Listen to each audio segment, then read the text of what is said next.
When you're playing Opus 25 number 11 with small hands, it's not necessarily that much harder for us than for people with large hands, although there are a couple of places that are particularly tricky, and I'll show you some strategies for those, as well as some strategies that I hope will be helpful for people with hands of any size. The right hand has the main game here, and it's a good idea to practice those 16th notes all the different ways you can possibly practice 16th notes. So you'll want to practice it in groups of 4,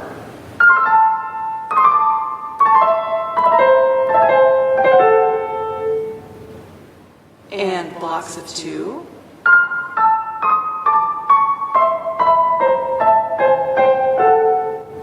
and groups of 3, and groups of 6, and swung,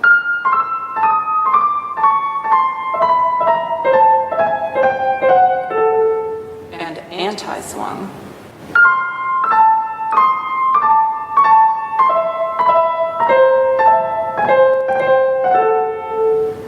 It's also enormously helpful to practice with shifting accents. So you can do every 2, and then every 3, and then every 4, and then every 5, and then every 6, and then every 7. And you'll probably find that 5 and 7 are the two that are the most helpful because they really put the accents in the places that you don't expect. However you're practicing, make sure that you're rotating in between every 16th note. So the hand goes out and in and out and in.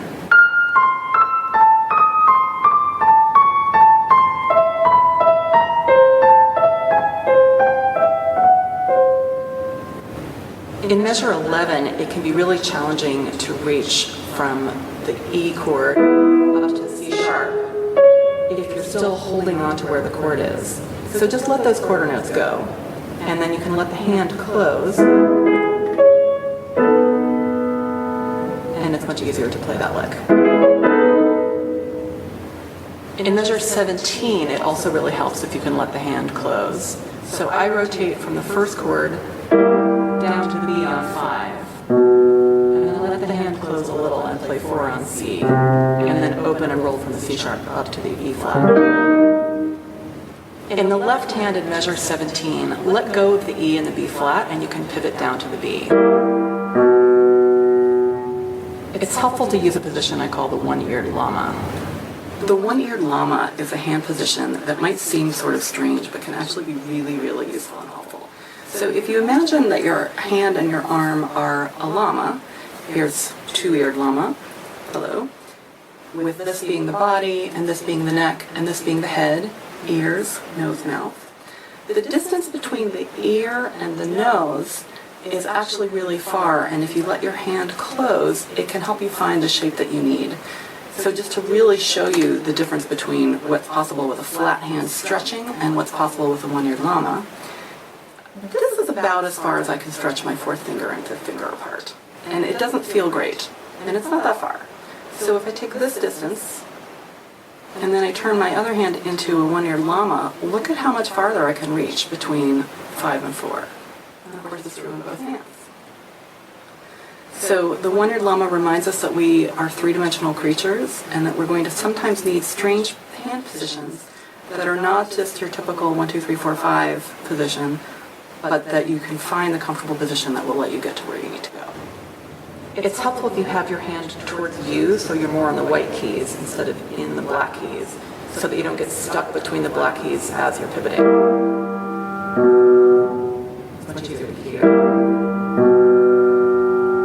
So this isn't necessarily full-on llama, but kind of the possibility of llama. So I can either do it here and let my pinky play all 3 bottom notes.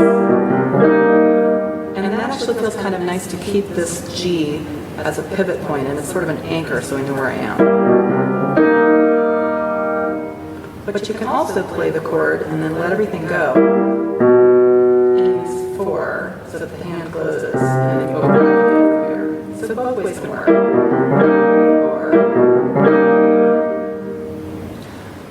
Then in measure 18, you can leave out the G in the left hand. So the tenor voice continues chromatically down from the bar before.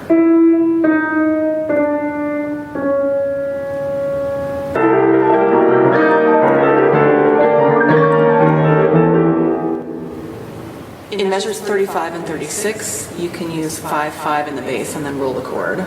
And it's the same thing where you let the second finger be the pivot down, and then it can be sort of the anchor spot. Measure 36 is the same thing.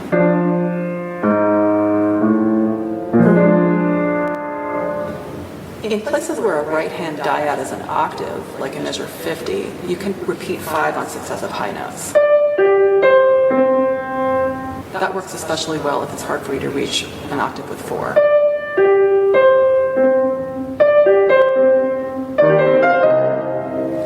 If you have to, let go of the low E in measures 59 and 60.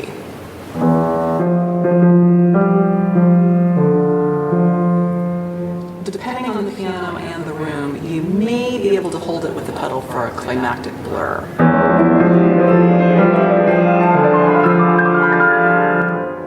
But it's also worth trying to see if you can gently stretch from the E to the G with almost the entire hand off the edge of the keyboard.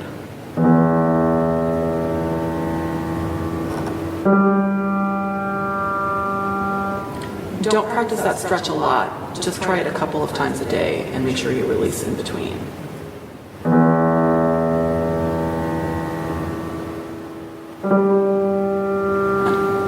In measure 62, you can take the last G sharp with the right hand, so the left hand ends with 3-1.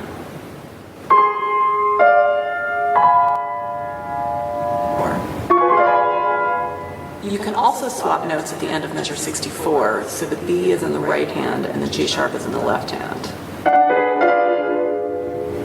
In measure 83, you can play an octave G instead of reaching for that ninth in the last beat. And if your addition has a C in the last beat, you can leave that out.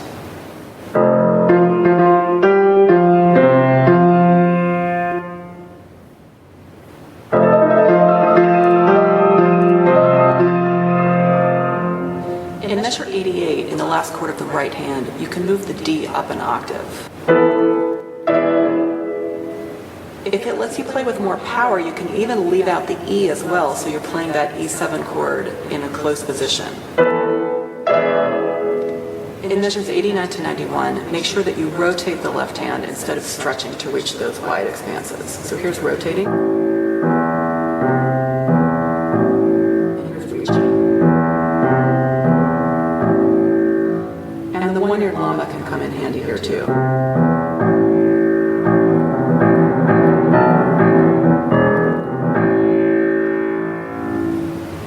So make sure you practice slowly, and you practice in groups, and you rotate, rotate, rotate. Enjoy the winter wind etude, and let me know if you have any questions. Good luck.